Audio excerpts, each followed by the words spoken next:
The church bells rang softly in the distance as Emily Parker looked at herself in the mirror. Dressed in a beautiful white wedding gown, she could hardly believe the day had finally arrived. After years of struggle as a single mother, she was about to marry the man she loved. Her 8-year-old daughter, Lily, stood beside her holding a bouquet of white roses. "Mom, you look like a princess," Lily said with a smile. Emily kissed her forehead. "And you're the reason I'm smiling today." Life had not been easy. 8 years earlier, Emily's husband had died in a car accident while she was pregnant. Since then, she had worked 2 jobs, skipped meals, and sacrificed everything to raise Lily. Then she met Daniel. Daniel was charming, successful, and kind. At least, that's what she believed. For 2 years, he promised he would love both Emily and Lily forever. And today was supposed to be the happiest day of their lives. But fate had other plans. An hour before the ceremony, Emily and Lily drove toward the church. Traffic was light. Everything seemed perfect. Then suddenly, Emily noticed a crowd gathered near a bridge crossing a river. People were shouting. Cars were stopping. Something was wrong. Emily slowed down. A terrified woman screamed, "Someone help! My son fell into the water!"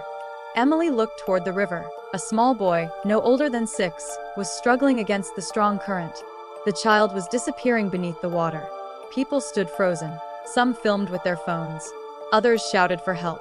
But nobody moved. Emily's heart raced. She glanced at the clock. She had only 40 minutes before the wedding. Then she looked at the child. Without hesitation, she pulled the car over. "Mom," Lily cried. Emily grabbed Lily's shoulders. "Stay in the car and lock the doors. I'll be right back." Then she ran. Still wearing her wedding dress, still wearing high heels. She climbed over the railing and jumped into the freezing river. The crowd gasped. The current was stronger than she expected. Water soaked her dress immediately, making it heavy. The little boy vanished beneath the surface again. Emily fought through the water. "Hold on," she screamed. She finally reached him. The child was unconscious. Using every ounce of strength she had, she wrapped one arm around him and struggled back toward shore. Several men finally entered the water to help. Minutes later, Emily collapsed onto the riverbank. The boy coughed, then began breathing. His mother fell to her knees crying, "You saved my son!" Emily could barely speak. She looked at her ruined wedding dress. Then at the time, she was already late, very late. The ambulance arrived. Police officers asked questions. Witnesses wanted statements. The rescued boy needed confirmation of what happened. Emily tried to leave several times, but each delay added more minutes. 1 hour passed, then another, then another. By the time she finally reached the church, nearly 3 hours had gone by. Her dress was stained with mud. Her makeup was ruined. Her hair was soaked. Yet she smiled, because she had saved a child's life. Surely Daniel would understand. Surely everyone would understand. She stepped through the church doors and froze. The room was almost empty. Guests were leaving. Flowers had been removed. Musicians were packing up. Confused, Emily searched for Daniel. Then she noticed a wedding certificate lying on a table. Her eyes moved across the names. Her hands began shaking.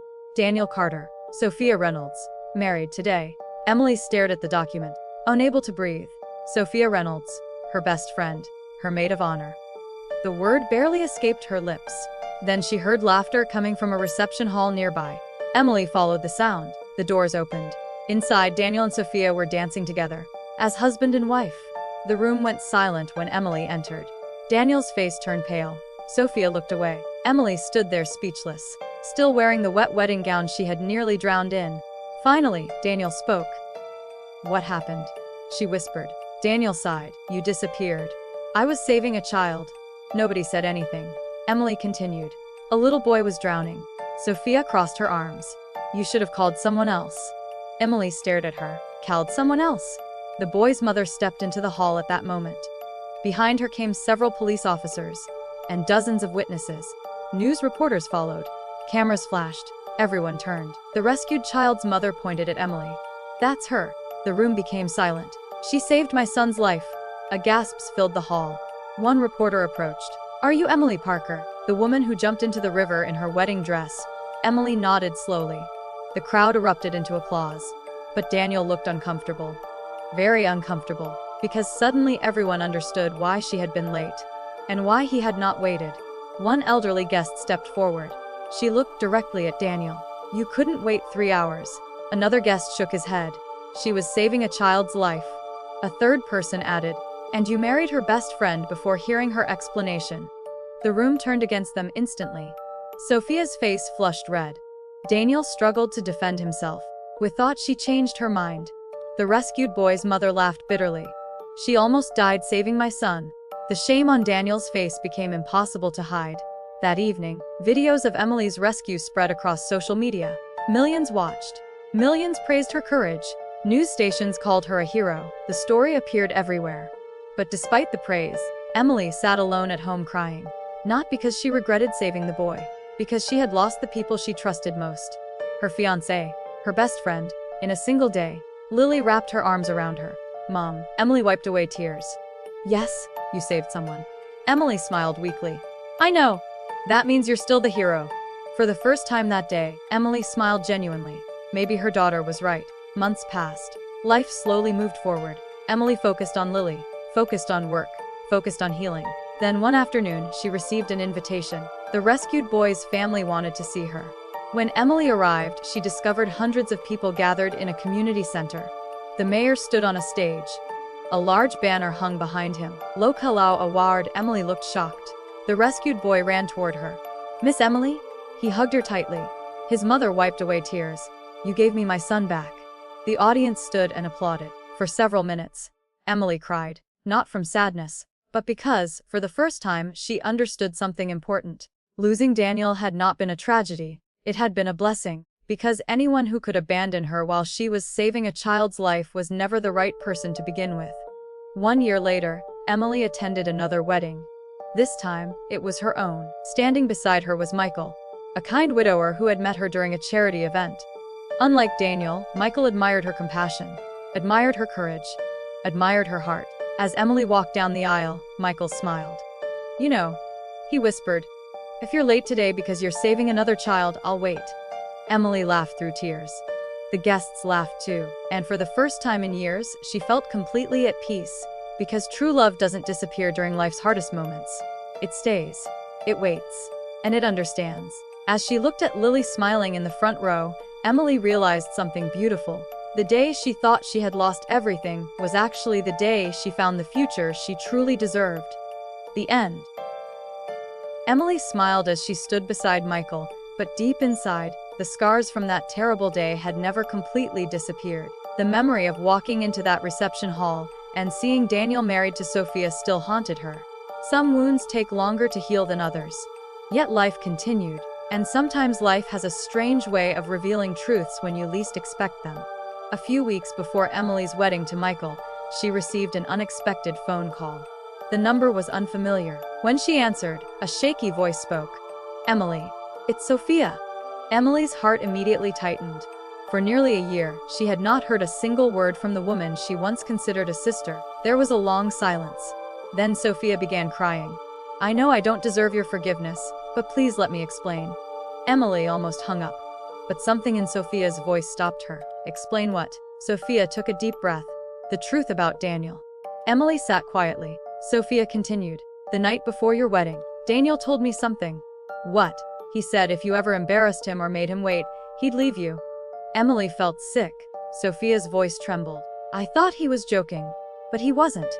Sophia explained that Daniel had always cared more about appearances than people. Whenever Emily volunteered at shelters, helped strangers, or spent extra time with Lily instead of attending business events, Daniel complained. He wanted a wife who would make him look successful, not someone who would stop her wedding to save a drowning child. I should have seen it earlier. Sophia whispered. I was stupid. Emily remained silent. Then Sophia said something shocking. Daniel cheated on both of us. Emily closed her eyes. Even after everything, hearing those words hurt.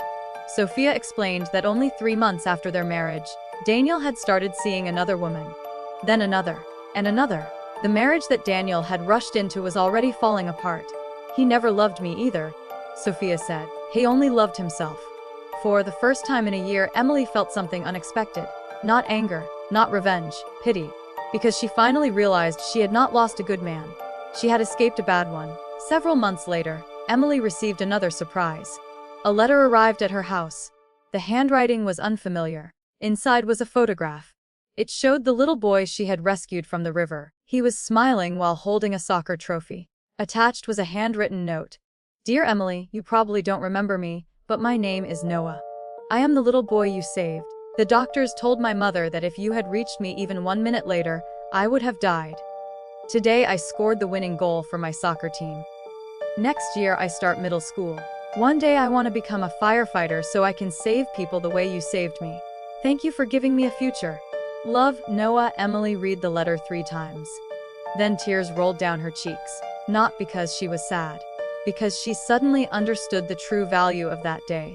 If she had chosen her wedding over Noah's life, she might have gained a husband, but a little boy would have lost his future, and that was something she could never have lived with. Years passed. Emily and Michael built a beautiful life together. Their home was filled with laughter. Lily grew into a confident young woman. Michael treated her like his own daughter. Every birthday, every school event, every difficult moment, he was there. One evening, while cleaning the attic, Lily discovered an old newspaper clipping. The headline read, "Omen and I knew di rust Siviato and Kyle D." Lily smiled. "Mom, do you ever regret what happened?" Emily looked at the article, then out the window. The sun was setting. Michael was outside planting flowers. She watched him laugh as neighbors passed by. Then she looked back at her daughter. No, not even a little. Emily shook her head. That day showed me who people really were. What do you mean? Emily smiled softly. It revealed Daniel's true character. It revealed Sophia's true character. And it revealed my own. Lily squeezed her mother's hand. I would have done the same thing. Emily hugged her tightly. Then I've raised you well. 5 years later, another knock came at Emily's door. When she opened it, she found a tall teenager standing outside. At first she didn't recognize him. Then he smiled, and she knew immediately. No. The teenager nodded. Hi, Miss Emily. Behind him stood his mother. Both were smiling through tears. Noah handed Emily a graduation invitation. I wanted the most important person in my life to be there. Emily looked confused. What about your mother? Noah laughed. She's the reason I was born. Then he pointed gently at Emily. You're the reason I survived. Emily broke down crying. So did Noah's mother. For several minutes nobody spoke, because sometimes gratitude is too big for words. At Noah's graduation ceremony, hundreds of people filled the auditorium. When his name was called, he walked confidently across the stage.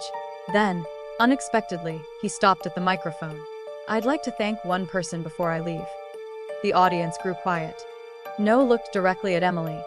If a stranger hadn't jumped into a river wearing a wedding dress, I wouldn't be standing here today.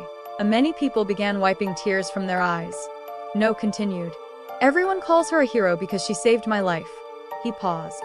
But I think she's a hero because she taught me that helping someone matters more than anything else. The audience rose to its feet. A standing ovation filled the room. Emily cried harder than she ever had before.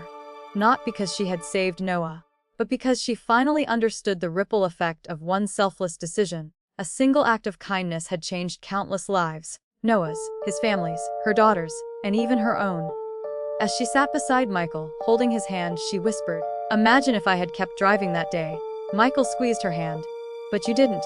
Emily smiled through tears. No. She looked at Noah proudly standing on stage. I didn't. And in that moment, she knew with absolute certainty that being 3 hours late to her wedding had been the best decision she had ever made. Because some people lose a marriage and find heartbreak, Emily lost a marriage and found her purpose.